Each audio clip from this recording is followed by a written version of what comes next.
Kisah si pencuri kuda. Suatu ketika, ada seorang pria berpergian ke desa lain dengan kudanya. Karena perjalanan yang ditempuh cukup jauh, ia pun merasa kelelahan. Saat melintasi hutan, ia memutuskan untuk beristirahat sejenak. Lalu dia turun dari kudanya, mengikatnya di sebuah pohon, kemudian duduk di bawah pohon tersebut dan akhirnya tertidur.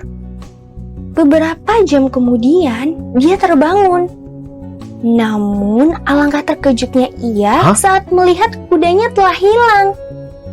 Dia sibuk mencari ke sana-sini, tapi malang. Ia tidak berhasil menemukan kudanya. Saat hampir putus asa, dia menemukan jejak kaki kudanya. Seketika, ia menyadari bahwa kudanya telah dicuri. Segera, ia mengambil tongkat kayu dari hutan, bergegas mencari si pencuri sampai ke desa terdekat. Setiba di sana, dia mengayunkan tongkatnya dan berteriak, "Siapa yang mencuri kudaku? Jika tidak ada yang mengaku, saya akan melakukan satu hal yang terakhir kali. Itu pasti akan sangat mengerikan, dan jika itu sampai terjadi, menyesal pun sudah terlambat." Dia memperingatkan lagi dan lagi. Akhirnya, semua penduduk desa berkumpul di sana bersama si pencuri juga. Dan ternyata si pencuri juga berasal dari desa yang sama.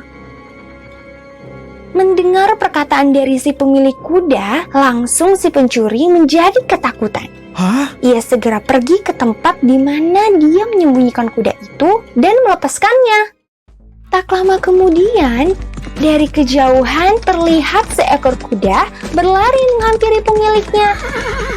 Kemudian, pemilik kuda menaiki kudanya dan berkata, "Nah, kawan, sekarang kamu sudah kembali.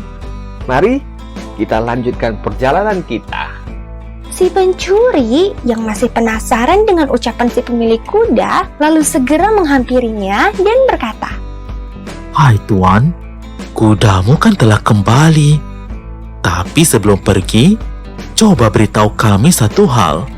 Apa yang akan kamu lakukan terakhir kali jika kudamu dicuri?"